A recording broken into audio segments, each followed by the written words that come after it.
পৰীক্ষাত নকল কৰা ব্যক্তিজনক গ্ৰেপ্তাৰ কৰাৰ উপৰিও নমস্কাৰ, জয় অসম। আপুনিও এডিআৰই এক্সাম দিবলৈ ওলাইছে নেকি? যদিহে আপুনি অসম চৰকাৰৰ নতুন নিয়ম বা অসম চৰকাৰৰ ডক্টৰ হিমন্ত বিশ্ব শৰ্মাৰ ঘোষণা এতিয়ালৈকেও গম নাপায়, তো ভিডিঅ'ৰ শেষলৈকে চাব, তো আপোনালোকে গম পাব।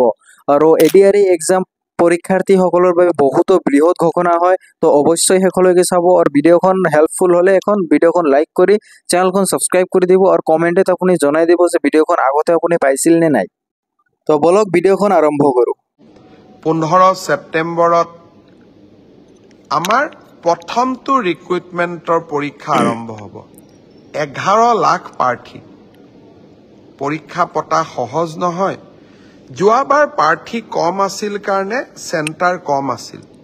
এইবাৰ চেণ্টাৰো বহুত, প্ৰত্যাহ্বানো বহুত।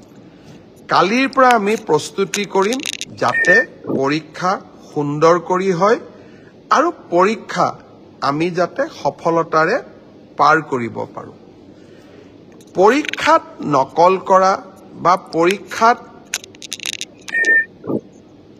নিয়মৰ বাহিৰত গৈ যিসকলে কপি কৰে, নকল কৰে, তেওঁলোকৰ বিৰুদ্ধে আমাৰ চৰকাৰে এখন বিধানসভাত আইন প্ৰণয়ন কৰিছে।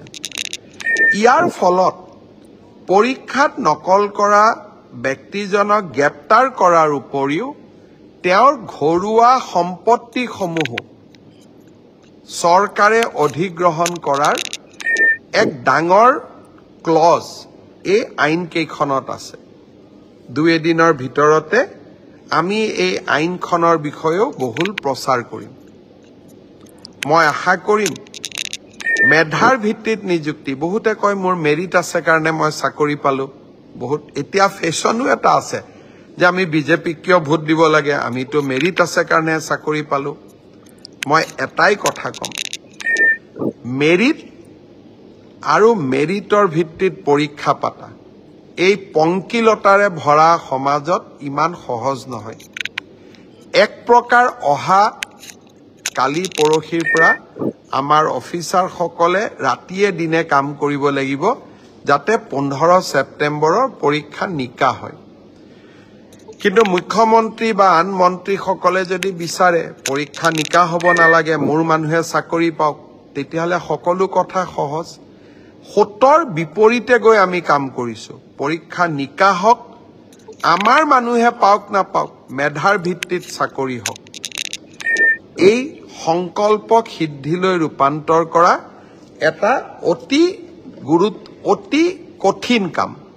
15 ছেপ্টেম্বৰত আমি আকৌ এটা শিক্ষাৰ্থীসকলেও পৰীক্ষা দিব, চৰকাৰেও এটা কঠিন পৰীক্ষাৰ সন্মুখীন হ'ব। মই আপোনালোকৰ সহায় সহযোগিতা বিচাৰিম।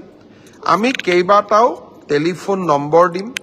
কোনোবাই যদি ক'ৰবাত কিবা এই ধৰণৰ বেআইনী ঘটনাৰ সুযোগ পায়, নকল কৰাৰ ঘটনাৰ খবৰ পায়, কিবা নকৰিবলগীয়া কাম কৰিব এনেকুৱা আগতীয়া খবৰ পায়, আপোনালোকে যাতে আমাক জনাব পাৰে। 15 ছেপ্টেম্বৰৰ পৰীক্ষাটো চৰকাৰে নহয়, অসমবাসীয়ে লগ লাগি আমি সুন্দৰ কৰি পালন কৰিব লাগিব। তো এয়াই আছিল মুখ্যমন্ত্ৰী ডাঙৰীয়াৰ বৃহৎ ঘোষণা। তো আপুনিও যদি এডিআৰই এক্সাম দিব, তো আপুনি অৱশ্যই ভিডিঅ'খন শেষলৈকে চাইছে, তো আপুনি এতিয়াৰ পৰাই সাৱধান হওক, যিহেতু গ্ৰেপ্তাৰো হ'ব পাৰে আৰু আপোনাৰ যি হাই সম্পত্তি আছে সেইখনো চৰকাৰৰ অধীনত আহি যাব। তো নিশ্চয় সাৱধানভাৱে পৰীক্ষা দিব। বেষ্ট অফ লাক সকলোকে।